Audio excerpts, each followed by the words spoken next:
దామినేడు ఇందిరమ్మ ఇల్లు దగ్గర డ్రోన్తో నిఘా ఉంచడం అనేది ఆ డ్రోన్ ఎగరేసినప్పుడు ఈ దామినేడు ఇందిరమ్మ ఇల్లు పక్కన ఉన్నటువంటి ఈ మట్టి రోడ్లో చూడగా ఇక్కడ కొంతమంది ఇజ్రాయల్ నిలబడి ఉండడం జరిగింది.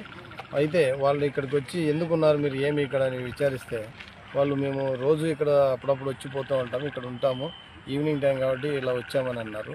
కాబట్టి ఇక్కడికి రావడం అనేది కరెక్ట్ కాదు. ఈ చీకట్లో ఇక్కడ ఉండడం, తర్వాత ఇటు పబ్లిక్ వచ్చి వెళ్తూ ఉంటారు కాబట్టి ఇక్కడ మీరు ఉండడం దీని మీద ఏదైనా కంప్లైంట్స్ ఉన్నాయని చెప్పడంతో వాళ్ళు ఇక మీడియా ఇక్కడికి మేము రాము, ఇక్కడ ఎలాంటి చర్యలు ఎలాంటి పనులు చేయమని చెప్పి ఇక్కడ నుంచి వెళ్ళిపోవడం జరిగింది.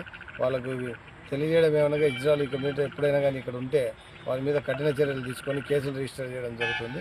కాబట్టి ఎవరే కానీ ఈ చీకట్లలో ఇక్కడ ఎవరు కూడా ఉండకూడదు అని చెప్పి తెలియజేయడం జరిగింది. సార్ ఇప్పుడు అతను పరిగెత్తుకెళ్ళారు, అతను కూడా పట్టుకొచ్చారు కదా, ఏం చెప్తున్నాడు సార్? అతను బయట నుంచి వచ్చినాం సార్, మేము ఉత్తరప్రదేశ్ నుంచి వచ్చి ఇక్కడ సెంట్రింగ్ పనులు అవి చేస్తూ ఉంటామని చెప్పడం జరిగింది. అతను ఏమంటే నేను ఇక్కడ వచ్చిన పోలీసులు అని చెప్పి ఏదన్నా భయపడి పోలీసులు వచ్చి పట్టుకుపోతారనే భయంతో పారిపోయినానని చెప్తున్నాడు.